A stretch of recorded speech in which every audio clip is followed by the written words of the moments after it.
Hi friends, പത്രമാറ്റിലെ പുതിയൊരു എപ്പിസോഡിലേക്ക് എല്ലാവർക്കും സ്വാഗതം. അങ്ങനെ ആദർശിന്റെ നിർദ്ദേശപ്രകാരം മാളവിക ജ്വല്ലറിയിൽ കയറി പറ്റുകയാണ്. ആദ്യത്തെ ദിവസത്തെ വിശേഷങ്ങളൊക്കെ പറഞ്ഞുകൊണ്ട് തന്നെ മാളവിക ആദർശിനെ കാണുന്നുണ്ട്.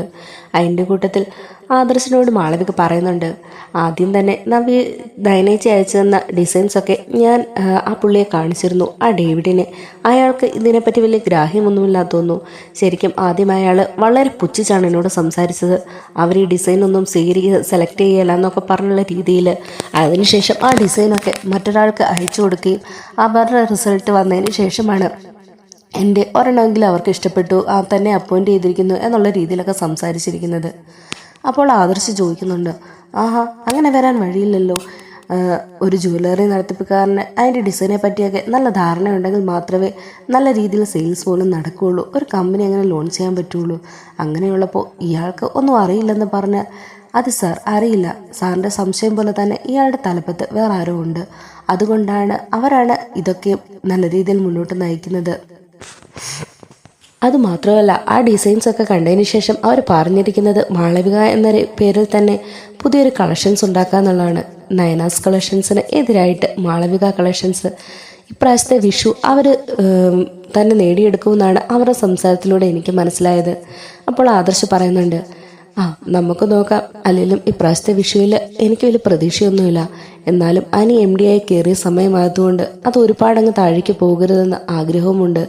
എന്തായാലും താൻ കുറച്ചുകൂടെയൊക്കെ ഒന്ന് ശ്രദ്ധിച്ചു നോക്ക്, എങ്ങനെയെങ്കിലും ആ ഡേവിഡിൻ്റെ വായിൽ നിന്ന് ഇതിൻ്റെ മുതലാളിമാർ ആരൊക്കെയാണെന്ന് കണ്ടുപിടിക്കാൻ ശ്രമിക്കുക. മാളവിക പറയുന്നുണ്ട്, തീർച്ചയായും സാർ, ഞാൻ എൻ്റെ കഴിവ് മൊത്തം അതിനായിട്ട് തന്നെ വിനിയോഗിക്കും. എങ്ങനെയെങ്കിലും എത്രയും പെട്ടെന്ന് തന്നെ ആ കാര്യങ്ങളൊക്കെ തിരിച്ചറിയണമെന്നാണ് എൻ്റെ ആഗ്രഹം. എന്നാൽ ശരി സാർ, നമുക്ക് വീണ്ടും കാണാം എന്ന് പറഞ്ഞ് മാളവിക അവിടെ നിന്ന് പോകുന്നുണ്ട്. അങ്ങനെ ജ്വല്ലറിയിലേക്ക് പിറ്റേ ദിവസം ജോയിൻ ചെയ്യാനായിട്ട് മാളവിക എത്തുന്നുണ്ട്. അവിടെ വെച്ച് ഡേവിഡുമായിട്ട് സംസാരിക്കുന്നുണ്ട്. ആ സംസാരത്തിനിടയിൽ മാളവിക ചോദിക്കുന്നുണ്ട്, അല്ല സാർ, എനിക്കൊരു സംശയം, അതുകൊണ്ട് ചോദിക്കുകയാണ്. സാർ മറ്റൊന്നും കരുതരുത്. ഇല്ലടോ, താൻ ചോദിക്കുക, എന്താ സംശയം ഉണ്ടെങ്കിലും അത് തീർത്ത് മുന്നോട്ട് പോകുന്നതാണ് എന്തുകൊണ്ടും കമ്പനിക്ക് നല്ലത്, അതുകൊണ്ട് താൻ ചോദിച്ചോളൂ എന്നിങ്ങനെ പറയും. അപ്പോൾ മാളവിക പറയുന്നുണ്ട്, അത് പിന്നെ സാർ, ഞാൻ ഇന്നലെ എൻ്റെ ഡിസൈൻസൊക്കെ സാറിൻ്റെ കൊണ്ട് തന്നപ്പോൾ ആദ്യം സാർ ഒന്നിനും കൊള്ളില്ല എന്നാണല്ലോ പറഞ്ഞത്. അതിനുശേഷം ആ ഫോട്ടോസൊക്കെ മറ്റാർക്കും അയച്ചു കൊടുത്തതിന് ശേഷമാണ് സാർ എനിക്ക് പച്ചക്കൊടി കാണിച്ചത്. അത് ശരിയാണ്, എനിക്ക് ഈ ഡിസൈൻസിനെ പറ്റിയൊന്നും വലിയ ധാരണയില്ലടോ. അതുകൊണ്ട് ഞാനത് നോക്കാനും ശ്രദ്ധിക്കാനും ഒക്കെ ആയിട്ട് ഒരു എക്സ്പെർട്ടിനെ വെച്ചിട്ടുണ്ട്. അവർക്കാണ് ഞാൻ ആ ഫോട്ടോസ് അയച്ചു കൊടുത്തത്. അവർക്കത് ഇഷ്ടപ്പെട്ടത് കൊണ്ടാണ് തന്നെ ഇപ്പോൾ ഈ ജോലിയിലേക്ക് ഏറ്റെടുത്തത് പോലും.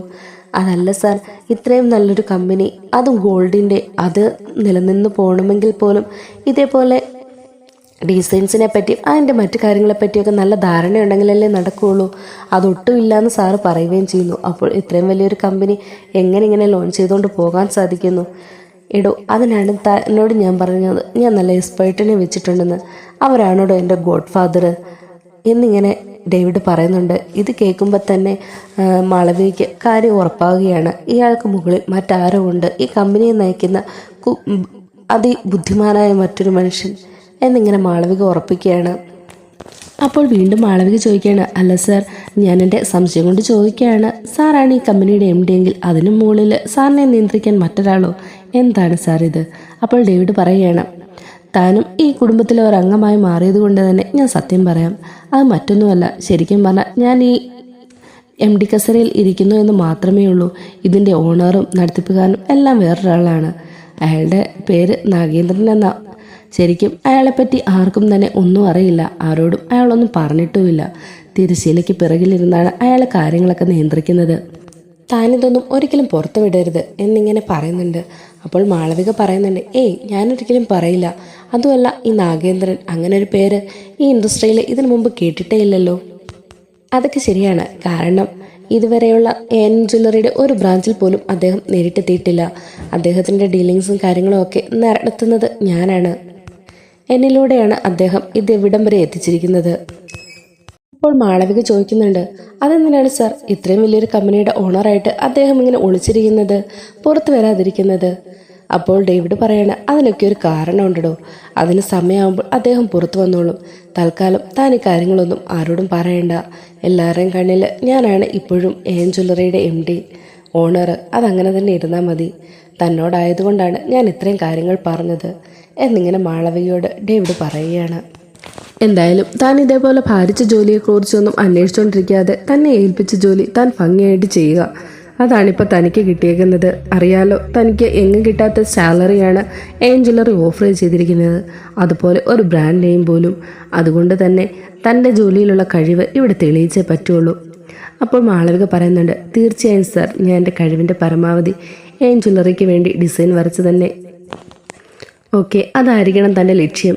അതുമാത്രമായിരിക്കണം ഇപ്രാവശ്യത്തെ വിഷു ഏഞ്ചലറിയുടെ മാത്രമായിരിക്കണം എന്നിങ്ങനെ ഡേവിഡ് പറയുകയാണ് മാളവികയോട്. തീർച്ചയായും സർ, ഞാൻ ഉറപ്പായിട്ടും നല്ല രീതിയിലുള്ള ഡിസൈനുകളൊക്കെ എൻ്റെ കഴിവ് ഉപയോഗിച്ച് ഞാൻ ചെയ്തു തരുന്നതായിരിക്കും. എന്നാൽ ശരി, ഞാൻ ഇറങ്ങട്ടെ സർ എന്ന് പറഞ്ഞ് മാളവിക അവിടെ നിന്ന് പോകുന്നുണ്ട്. പോകുന്ന വഴിയിൽ തന്നെ മാളവിക ആദർശിനെ വിളിച്ച് കാര്യങ്ങളൊക്കെ പറയുന്നുണ്ട്. മാളവിക പറയുന്നുണ്ട്, ആദർശ സാറേ, സാറിൻ്റെ സംശയം പോലെ തന്നെ ശരിയാണ്. ശരിക്കും ഈ ഏഞ്ചുലറിയുടെ ഓണർ ഡേവിഡ് അല്ല. അപ്പോൾ ആദർശ് ഒരു ഞെട്ടലോടുകൂടി തന്നെ ചോദിക്കുന്നുണ്ട്, ഡേവിഡ് അല്ലേ? അപ്പോൾ നമ്മുടെ ഒക്കെ തിയറി കറക്റ്റ് ആയിരുന്നു അല്ലേ? അതെ സർ, കറക്റ്റാണ്. ഡേവിഡ് അല്ല, പകരം നാഗേന്ദ്രൻ എന്ന് പറയുന്ന ഒരാളാണ്. അപ്പോൾ ആദർശ് ആലോചിക്കുകയാണ്, നാഗേന്ദ്രനോ?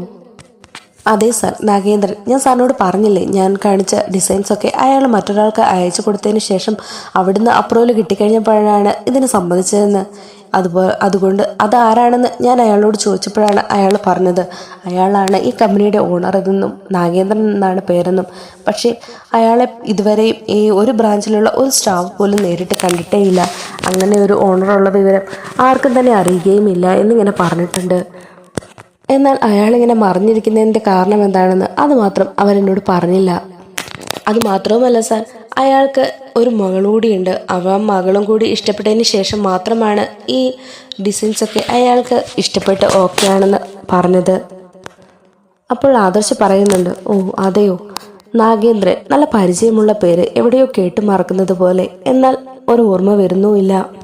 എന്തായാലും തന്നെ കൊണ്ട് പറ്റുന്ന അത്രയും ഡീറ്റെയിൽസൊക്കെ കളക്ട് ചെയ്തുകൊണ്ട് വേണം വരാൻ എന്നിങ്ങനെ ആദർശ് പറഞ്ഞ് കോള് കട്ട് ചെയ്യാണ്. ഫോൺ കട്ട് ചെയ്തതിന് ശേഷവും ആദർശ് വല്ലാതെ ഇങ്ങനെ ആലോചിച്ചുകൊണ്ടിരിക്കുകയാണ്. നാഗേന്ദ്രൻ, ഈ പേര് ഞാൻ എവിടെയോ കേട്ടിരിക്കുന്നു. എനിക്ക് നല്ല പരിചയമുള്ള പേര് പോലെ, പക്ഷെ അത് ഏതാണെന്ന് എനിക്ക് അങ്ങോട്ട് മനസ്സിലാക്കാനും പറ്റുന്നില്ല എന്നൊക്കെ പിറുപിറുത്തുകൊണ്ട് ആദർശ് അങ്ങോട്ടും ഇങ്ങോട്ടും നടക്കുകയാണ്. ഈ സമയത്ത് ഞാൻ ഇങ്ങോട്ട് വരുന്നുണ്ട്, ചോദിക്കുന്നുണ്ട്, അല്ല ഇതെന്ത് പറ്റി? മൂട്ടിൽ തീ പിടിച്ച പോലെ അങ്ങോട്ടും ഇങ്ങോട്ടും നടക്കുന്നേ? തമാശയ്ക്കാണ്, കളിയാക്കിക്കൊണ്ടാണ് നയന ആദർശിനോട് അത് ചോദിക്കുന്നത്. അപ്പോൾ തന്നെ ആദർശ് പറയുന്നുണ്ട്, ഏയ് ഒന്നുമില്ലടോ, മാളവിക എന്നെ വിളിച്ചിരുന്നു. അവള് കുറച്ച് കാര്യങ്ങളൊക്കെ അറിഞ്ഞു എന്നുള്ള രീതിയിലാണ് എന്നോട് സംസാരിച്ചത്. അക്കൂട്ടത്തിൽ നാഗേന്ദ്രൻ എന്ന് പറഞ്ഞൊരു പേരും പറഞ്ഞു. അയാളാണ് ആ കമ്പനിയുടെ ഇപ്പോഴത്തെ ഓണറെന്നും ഡേവിഡ് വെറും MD മാത്രമാണെന്നും ഒക്കെ അവൾ സംസാരിച്ചു. അപ്പോൾ മുതൽ ഈ നാഗേന്ദ്രൻ എന്ന പേര് എൻ്റെ മനസ്സിൽ ഇങ്ങനെ വല്ലാതെ ഇതിനു മുമ്പ് കേട്ട് നല്ല പരിചയമുള്ളൊരു പേര്, എന്നാൽ അത് ഏതാണെന്ന് എനിക്ക് അങ്ങോട്ട് ഓർത്തെടുക്കാനും പറ്റുന്നില്ല. നയന പറയുന്നുണ്ട്, ആഹാ, അത്രയും നല്ല പരിചയമുള്ള പേരാണെങ്കിൽ എവിടെയെങ്കിലും ആദർശായിട്ടും കേട്ട് മറന്നിട്ടുണ്ടായിരിക്കും. നല്ലപോലെ ഒന്ന് ആലോചിച്ച് നോക്കി, അപ്പോൾ കിട്ടും. ശരി, ഞാൻ ഒരുപാടിങ്ങനെ ആലോചിച്ചു, പക്ഷെ എനിക്ക് അങ്ങോട്ട് മനസ്സിലേക്ക് വരുന്നില്ലടോ. താനൊന്ന് ആലോചിച്ച് നോക്കി, എവിടെയെങ്കിലും അങ്ങനെ ഒരു പേര് കേട്ടിട്ടുണ്ടോ എന്ന്. അപ്പോൾ കളിയാക്കിയ രൂപത്തിൽ നയന പറയുന്നുണ്ട്, എന്നോട് ചോദിച്ചാൽ ഞാൻ കേട്ടിട്ടുണ്ട്. അത് വേറൊന്നുമല്ല, അബിയുടെയും അതുപോലെ അവന്തികയുടെയും അച്ഛൻ്റെ പേര് നാഗേന്ദ്രൻ എന്നല്ലേ. അങ്ങനെ എനിക്ക് ആ പേര് കേട്ട് നല്ല പരിചയമുണ്ട്. പെട്ടെന്ന് ആദർശൊന്ന് ഷോക്കാവുന്നുണ്ട്. എന്താട്ടോ താൻ പറഞ്ഞേ? അതെ, അത് നാഗേന്ദ്രൻ എന്ന പേര് ഞാൻ കേട്ടിട്ടുണ്ടെന്ന് ആദർശേട്ടാ പറഞ്ഞത്. അതെ, നാഗേന്ദ്രൻ. അയാളെ മുത്തശ്ശൻ വീട്ടിൽ നിന്ന് പടിയടച്ച് പിണ്ടം വെച്ചതാണ്. അങ്ങനെ ഒരാൾക്ക് നമ്മുടെ കുടുംബത്തിനോട് ദേഷ്യം തോന്നുന്നതിൽ ഒരത്ഭുതവുമില്ല. പക്ഷേ അയാൾ എങ്ങനെ ഇത്രയും വലിയ റിച്ചായി? ഇത്രയും വലിയൊരു കമ്പനിയുടെ ഓണർ എന്നൊക്കെ പറയുമ്പോൾ നിസ്സാര കാര്യമല്ലോ ആണോ? അയാളാണെങ്കിൽ ഈ പേരും ഇതും എല്ലാം കൊണ്ട് ശത്രുതയും എല്ലാത്തിലും ബന്ധമുണ്ട്.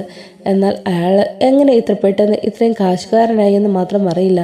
ശരിക്കും ആ നാഗേന്ദ്രൻ തന്നെയാണോ ഈ നാഗേന്ദ്രൻ എന്ന് തിരിച്ചറിയണം. ആദർശ് മാളവികയോട് പറയുന്നുണ്ട്, എങ്ങനെയെങ്കിലും ആ നാഗേന്ദ്രൻ്റെ ഒരു ഫോട്ടോ സംഘടിപ്പിക്കാവുന്ന നോക്ക്. തീർച്ചയായും സാർ, ഞാൻ ഇവിടുന്നെങ്കിലും ഒരു ഫോട്ടോ സംഘടിപ്പിച്ച് സാറിന് അയച്ചു തരാം. അപ്പോൾ സാറിന് മനസ്സിലാകുമല്ലോ സാറ് സംശയിക്കുന്ന ആൾ തന്നെയാണോ ഇതെന്ന്. അതെ, എനിക്ക് ആ ഒരു ഫോട്ടോ വേണം. എന്നിങ്ങനെ ആദർശം പറയും. അതിനു വേണ്ടിയിട്ട് മാളവിക വീണ്ടും ഡേവിഡിൻ്റെ അടുക്കൽ പോവാണ്. ഡേവിഡുമായിട്ട് സംസാരിക്കുന്ന കൂട്ടത്തിൽ മാളവിക പറയുന്നുണ്ട്, എനിക്ക് നമ്മുടെ കമ്പനിയുടെ ഓണറെ നേരിട്ടൊന്ന് കാണണമെന്ന് ആഗ്രഹമുണ്ട്. അത് വേറൊന്നിനുമല്ല, ഞാൻ ഈ കേരളത്തിലെ ഈ ഡിസൈൻ ഫീൽഡിലേക്ക് ആദ്യമാണ്. അതുകൊണ്ട് തന്നെ ഓണറെ കണ്ട് അദ്ദേഹത്തിൻ്റെ അനുഗ്രഹം മേടിച്ച് തന്നെ ഈ ജോലിയിലേക്ക് തുടരാനാണ് എൻ്റെ ആഗ്രഹം. അതുകൊണ്ട് ഞാൻ പറഞ്ഞേ ഉള്ളൂ. സാറ് അതിനുവേണ്ടി എന്തെങ്കിലും ഒന്ന് ചെയ്തു തരണം. അപ്പോൾ ഡേവിഡ് പറയുന്നുണ്ട്, അയ്യോ അതൊന്നും നടക്കുന്ന കാര്യമല്ല. ഇവിടുത്തെ ബ്രാഞ്ചിലുള്ളവർ പോലും ഇന്ന് വരെ ആ സാറിനെ കണ്ടിട്ടില്ല, ഇങ്ങോട്ടൊന്നും വന്നിട്ടുമില്ല. അതിൻ്റെ കൂട്ടത്തിൽ ഇതെങ്ങനെയാണ് താൻ എങ്ങനെ അദ്ദേഹത്തിൻ്റെ ഇരിക്കെ പോകാൻ പറ്റും? അതൊന്നും നടക്കില്ല. അത് സാരമില്ല സാർ, ഇങ്ങോട്ട് വരാൻ പറ്റില്ലെന്നല്ലേ ഉള്ളൂ. നമുക്ക് അദ്ദേഹം ഉള്ളിടത്തേക്ക് പോകാം. സാർ ഒന്ന് ചോദിച്ചു നോക്ക്. അങ്ങനെ മാളവികയുടെ നിർബന്ധത്തിന് വഴങ്ങി ഡേവിഡ് നാഗേന്ദ്രനെ വിളിച്ച് ചോദിക്കുന്നുണ്ട്, സാർ ഇന്നപോലെ മാളവികയ്ക്ക് സാറിനെ നേരിട്ട് കാണണമെന്നും ഡിസൈൻസൊക്കെ കാണിച്ച് ജോലിയിലേക്ക് ആ സാറിൻ്റെ അനുഗ്രഹം മേടിച്ച് കയറണമെന്നൊക്കെയാണ് കുട്ടി പറയുന്നത്. എന്താ സാർ ഞാൻ ചെയ്യേണ്ടത്? അപ്പോൾ നാഗേന്ദ്രൻ പറയും, എന്തായാലും കുഴപ്പമില്ല, താൻ കുട്ടിയെ കൂട്ടിക്കൊണ്ട് വരൂ. ഇത്രയും നല്ല ഡിസൈൻ വരച്ച ആ കുട്ടിയെ എനിക്ക് മോക്കൊന്ന് നേരിട്ട് കാണുകയും ചെയ്യാമല്ലോ എന്നിങ്ങനെ പറയും. അങ്ങനെ ഡേവിഡ് മാളവികയും കൂട്ടി നാഗേന്ദ്രൻ്റെയും അവന്തികയുടെയും അരികെ ചെല്ലുകയാണ്. അങ്ങനെ അവിടെ വെച്ച് മാളവിക നാഗേന്ദ്രനുമായി കാണുകയും സംസാരിക്കുകയും അതുപോലെ അവന്തികയോടും സംസാരിക്കുകയൊക്കെ ചെയ്യുന്നുണ്ട്. മാളവികയ്ക്ക് വളരെയധികം സന്തോഷമാകുന്നുണ്ട്. അവിടെ വെച്ച് എല്ലാവരും കൂടി നിന്ന് ഒരു സെൽഫിയൊക്കെ എടുത്തിട്ടാണ് മാളവിക അവിടെ നിന്ന് പോകുന്നത്. നേരെ ആദർശനെ വന്ന് കാണുകയും ആദർശന് ആ സെൽഫി എടുത്ത ഫോട്ടോസ് കാണിക്കുകയും ചെയ്യുന്നുണ്ട്. അത് കണ്ടപ്പോൾ തന്നെ ആദർശ് ഒന്ന് ഞെട്ടുന്നുണ്ട്. നാഗേന്ദ്രനെ കണ്ടിട്ടല്ലായിരുന്നു ആദർശ് ഞെട്ടിയത്. പെട്ടെന്നുള്ള അവന്തികയുടെ മുഖം കണ്ടപ്പോഴാണ് ആദർശ് ഞെട്ടിയത്. അപ്പം തന്നെ ആദർശൻ്റെ നിപ്പ് കണ്ട് നയനയും വന്ന് ആ ഫോട്ടോ നോക്കുന്നുണ്ട്. നയന ചോദിക്കുന്നുണ്ട്, ആദർശേട്ടാ അവന്തിക അവളും അപ്പോൾ അവളുടെ അച്ഛൻ്റെ കൂടി നമ്മുടെ കമ്പനി ചതിക്കുന്നുണ്ടായിരുന്നു. അപ്പോൾ അവളാണ് ഇവിടെ നടന്ന കാര്യങ്ങളെല്ലാം തന്നെ അയാളെ അറിയിച്ചുകൊണ്ടിരുന്നത്. ഒരുപാട് വിശ്വസിച്ചല്ലേ ആദർശേട്ടാ നമ്മളവളെ. എന്നിട്ടും അവൾ ഇങ്ങനെ ഒരു ചതി നമ്മളോട് വേണ്ടിയിരുന്നില്ല അല്ലേ? ശരിയാണ് നയനെ, എനിക്കും ഇതങ്ങോട്ട് വിശ്വസിക്കാൻ കഴിയുന്നില്ല. നാഗേന്ദ്രൻ ഇവിടുന്ന് പോകുന്ന സമയത്ത്, മുത്തശ്ശൻ ഇറക്കി വിടുന്ന സമയത്ത് അവന്തിക വളരെ കുഞ്ഞായിരുന്നു. പിന്നെ എങ്ങനെയാണ് അയാൾ അവന്തികേനെ വളച്ചെടുത്തത്, അയാളുടെ ഭാഗത്തേക്കാക്കിയത്? എന്നിട്ട് ഇതെല്ലാം എങ്ങനെ സംഭവിച്ചു? എനിക്ക് ഓർത്തിട്ടൊരു എത്തും പിടിയും കിട്ടുന്നില്ല. എന്തായാലും ഇത്രയും നാളും അന്വേഷിച്ച് നടന്ന ശത്രുവിനെ നേരിൽ കിട്ടിയതിൻ്റെ ഒരാശ്വാസമുണ്ട് എനിക്ക്. ഇനി ഇത്രയും നാളത്തെ പോലല്ല. മൂർത്തിസ് ജ്വല്ലറിയുടെ എല്ലാ തകർച്ചകളുടെയും കാരണം കണ്ടെത്തി കഴിഞ്ഞിരിക്കുന്നു. ഇനി എനിക്ക് മുത്തശ്ശൻ്റെ അരികിലേക്ക് പോകാം. അവിടെ ചെന്ന് കാര്യങ്ങളെല്ലാം ബോധിപ്പിച്ചതിന് ശേഷം ഇതുവരെ കൈവിട്ട് നിന്നിരിക്കുന്ന കമ്പനി തിരിച്ചു പിടിക്കണം. ഇനി വീണ്ടും പഴയതുപോലെ മൂർത്തിസ് ജ്വല്ലറി തന്നെ ഒന്നാം സ്ഥാനത്ത് വരണം. അതിനുവേണ്ടി ജ്വല്ലറിയെ തകർക്കാൻ ഇനി ഏത് മാർഗവും ഞാൻ സ്വീകരിക്കും.